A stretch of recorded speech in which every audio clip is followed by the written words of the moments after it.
I pledge allegiance to the flag of the United States of America and to the republic for which it stands, one nation, under God, indivisible, with liberty and justice for all. Welcome to the Vietnam Veterans News Podcast. News of interest about Vietnam veterans from a Vietnam veteran. Now, here's your host, Mac Payne.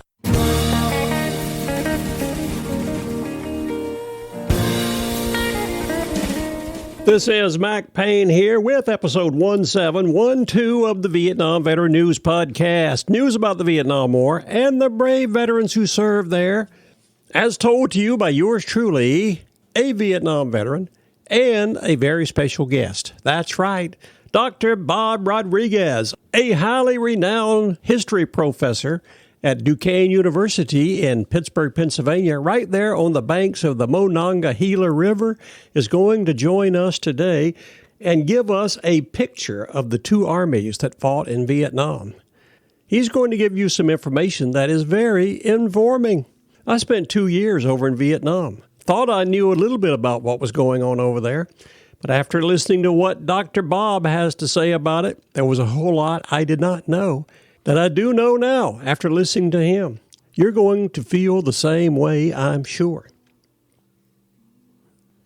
Again, I would like to encourage you to sit back and relax, listen to this podcast episode with pencil and paper nearby so you can make notes. You'll definitely want to do it. The good thing about it, though, if you don't make the notes, you can always come back to the podcast and listen to it again. That's the great thing about podcasting. Another bit of advice for you before Dr. Bob comes on is get rid of all your distractions, please.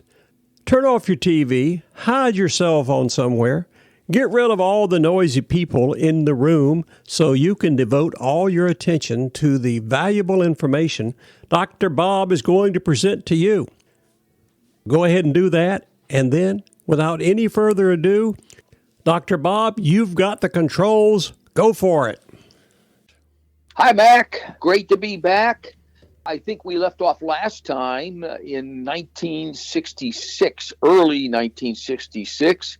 By now, the United States had taken over combat operations in Vietnam because of the uncertainty and the shakiness of the Vietnam government and military to continue the war against the Viet Cong and the North Vietnamese Army.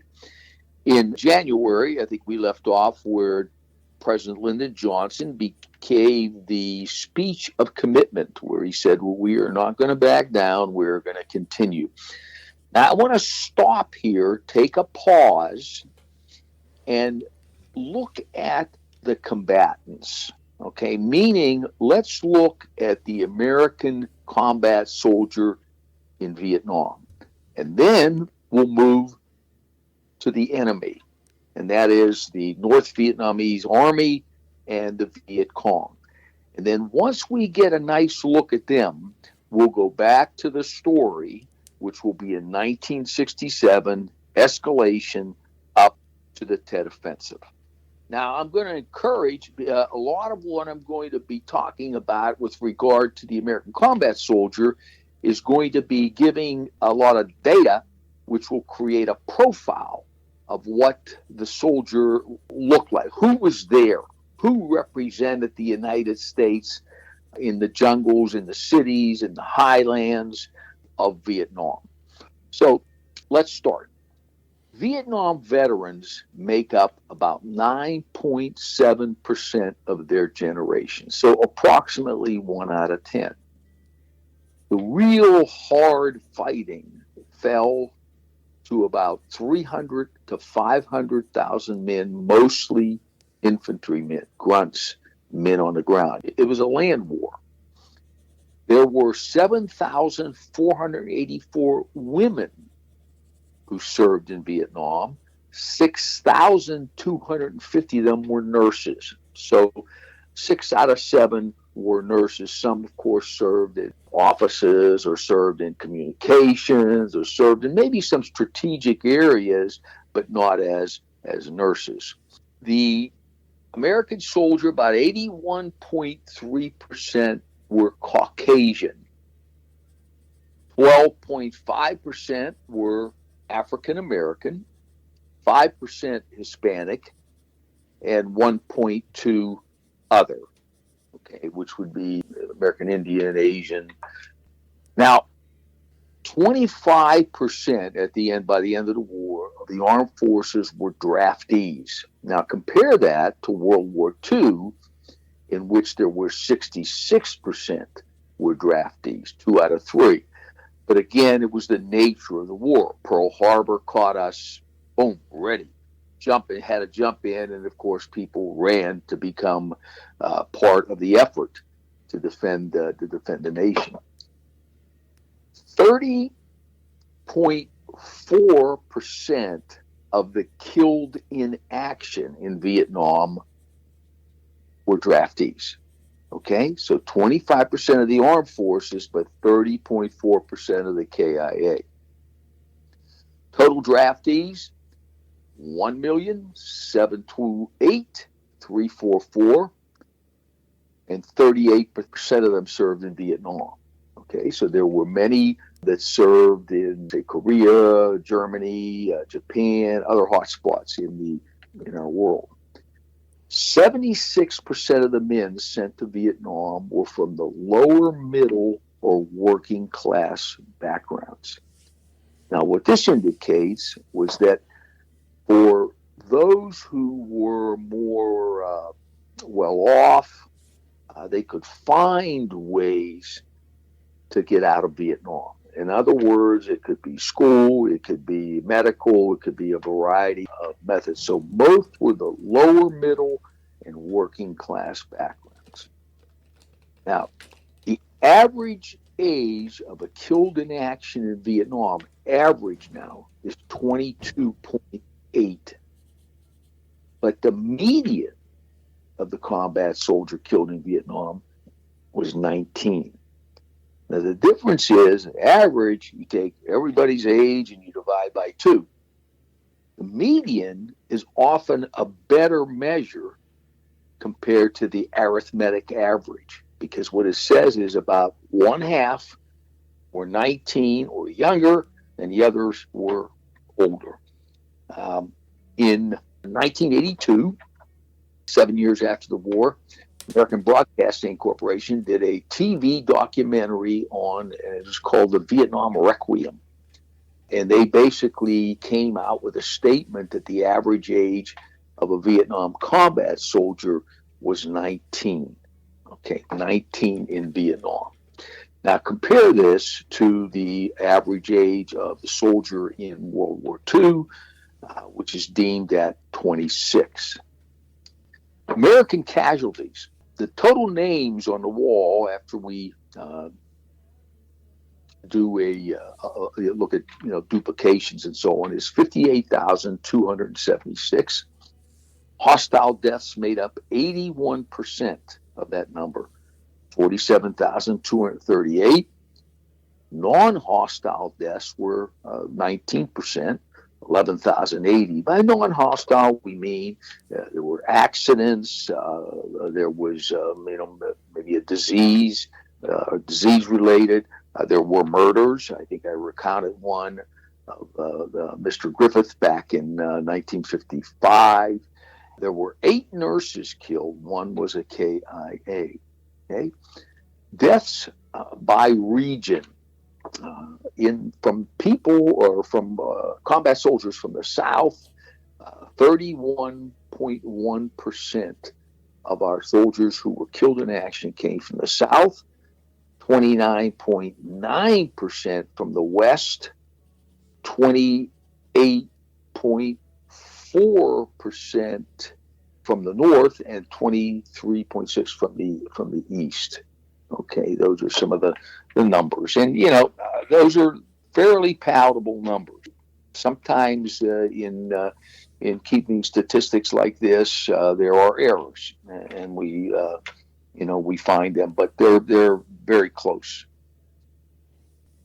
In a typical 12-month tour of duty, referred to as DEROS, destination expected return from overseas, the American combat soldier in Vietnam stood about a 3% chance of dying, a 10% chance of being seriously wounded, and a 25% chance of receiving a Purple Heart.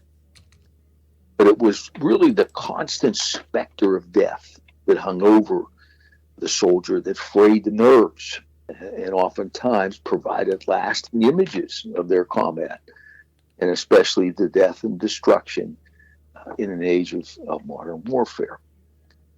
Now, in 1994, a man by the name of R.J. Rummel, R-U-M-M-E-L, he created a term known as democide, D-E-M-O-C-I-D-E, which he defined as, quote, the intentional killing of an unarmed or disarmed person by government agents acting in their authoritative capacity and pursuant to government policy or high command, end quote. Now, according to him, this was a definition that created a wide range of deaths, including forced labor, concentration camp victims, killings by unofficial private groups, vigilante, extrajudicial summary killings, kangaroo courts killings, and mass deaths due to government acts such as criminal omission and neglect, famines, forced famines, and killings by so-called de facto governments or Civil War killings. So this definition covers any murder of any number of persons by a government. Rummel even created the term as an extended concept to include forms of government murder not covered by the term genocide. So according to Rummel, democide surpassed war as the leading cause of non-natural death in the 20th century. Now, let me just give you just a few numbers that we'll throw out just to see comparatively.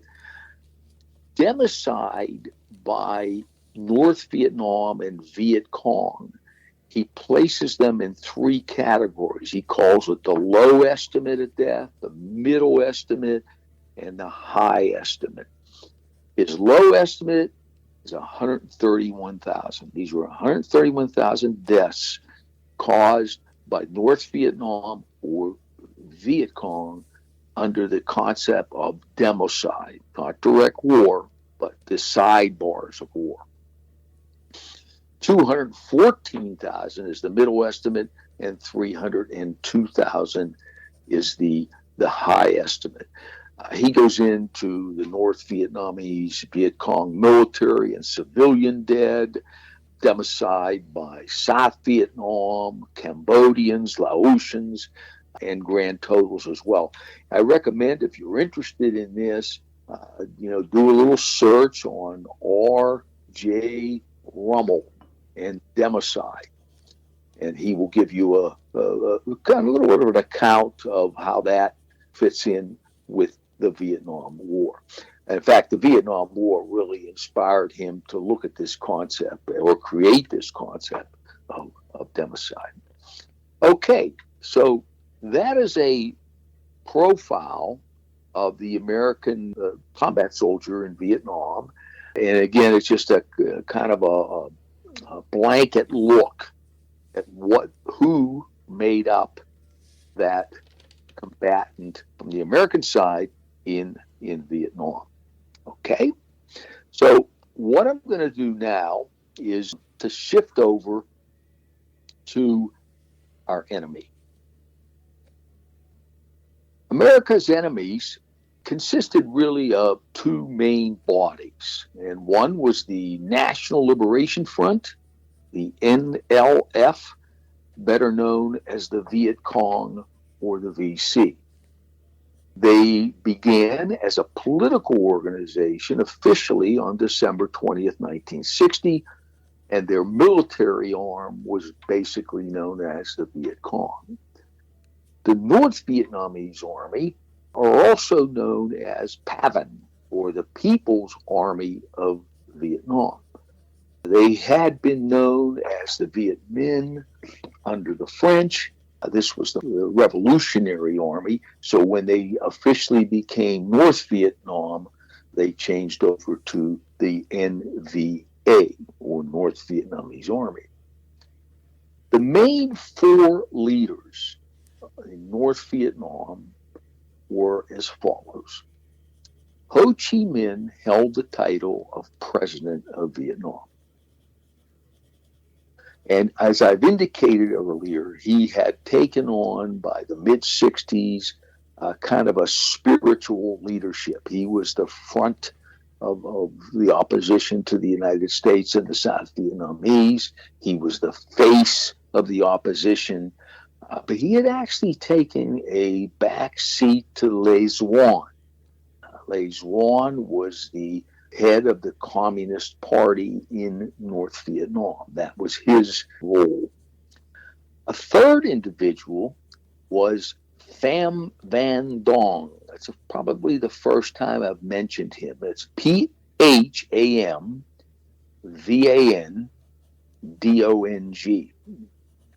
Pham Van Dong was the prime minister of North Vietnam. And then the final big name you've heard many times before was Vo Nguyen Giap. And he was the military chief in Vietnam. So those were the four heads of the North Vietnam effort. The Viet Cong started out as a very loose grouping of guerrilla fighters, but then they increased markedly in professionalism and in numbers during the conflict because they were getting some ample supplies from the north via the Chinese communists who were receiving them from the Soviets. So it was going from the Soviet Union to Red China to North Vietnam and then infiltrating into the South. The Viet Cong were supported and trained by the government of Communist North Vietnam. Some served as guerrilla fighters and spies in the South. I mean, a very popular phrase at the time was barber by day and guerrilla fighter by night. And in neighboring Cambodia, while others fought alongside North Vietnamese regulars. So the VC were very adaptable. The Viet Cong were very adaptable. We've referred already that a very important part of their whole campaign was the Ho Chi Minh Trail, which ran through adjacent parts of Laos and Cambodia. This is what made it difficult because the United States technically were not allowed to move or send combat troops into Laos and Cambodia. Many of the tactics that the VC employed were absolutely brutal. They took rice from the villagers at gunpoint. They carried out an incredible number of assassinations, targeted assassinations against anybody who supported the South Vietnamese government. And this would result in, beheadings, hangings. In some cases, bodies were just dismembered, just to really provide a lot of fear, strike fear in the hearts of the villagers. They also perpetrated the Hue massacre during the Tet Offensive. This was in January of 1968. In which anywhere between 3,000 and 6,000 civilians and prisoners of war were executed. Some of them were buried alive, shot at point-blank range, or in other ways executed brutally. We did not really understand the full scope of the Hue massacres until much after the Tet Offensive, when all of these bodies were unearthed as their families searched out for their family members to give them proper burials. The North Vietnamese Army, the NVA, were regulars, and they were sent from north to south. They had oftentimes much better weapons, usually, as I said, Russian-made.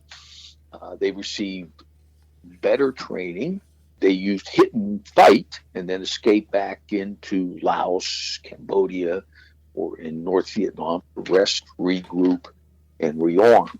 Again, they learned from the Ia Drong battle that occurred in November of 1965 that you don't go toe-to-toe with the United States. Our firepower was overwhelming. Even if they did use to avoid direct confrontations with American forces, they now used to fight with conventional tactics, but they wore uniforms. So they did have some conventional tactics, even though they preferred hit and run.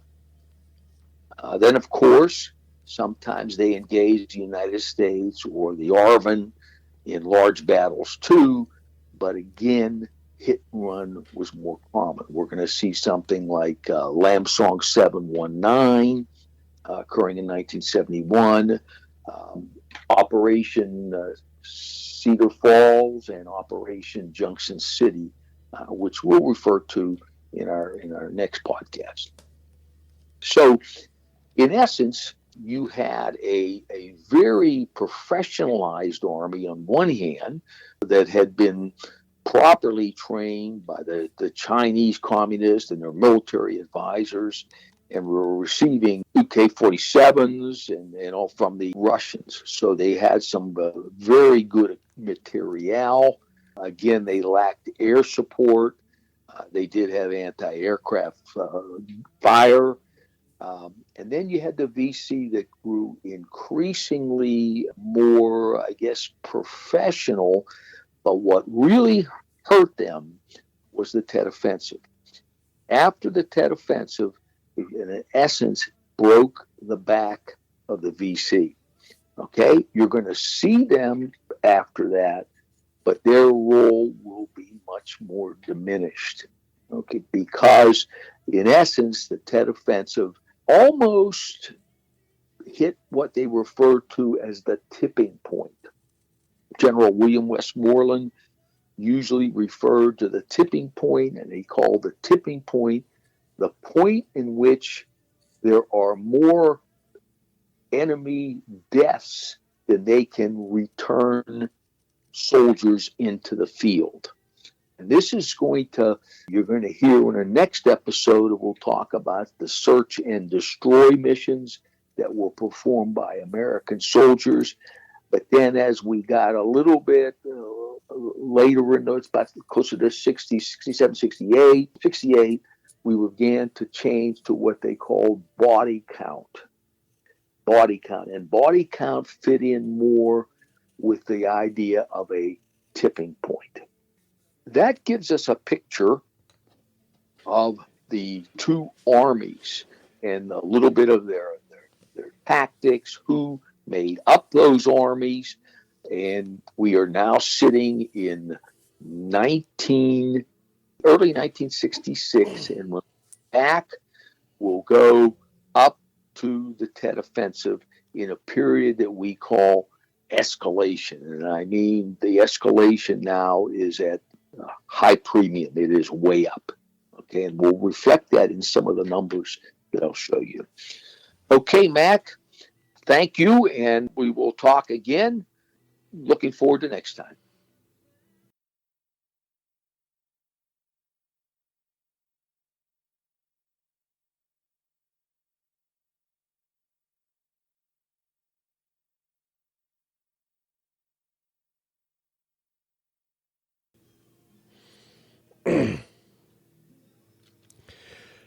Thank you, Dr. Bob, for that very interesting picture of the armies that fought in Vietnam. That would be interesting to someone who was not familiar with the war, and it would also be interesting to the veterans who fought there. You gave out a lot of details about the American Army over there that I never knew about, and I spent 2 years in Vietnam. That was very informing. Speaking on behalf of all the listeners, thank you very much for sharing that information with us. And I can't wait to hear your next episode where you're going to get back into the LBJ years in Vietnam and some of the things that went on during his time in office. This is Mac Payne closing out episode 1712 of the Vietnam Veteran News Podcast. Thank you so much for listening. You are cordially invited to come again soon and often to listen to more of these stories that will be coming your way on this podcast, the Vietnam Veteran News.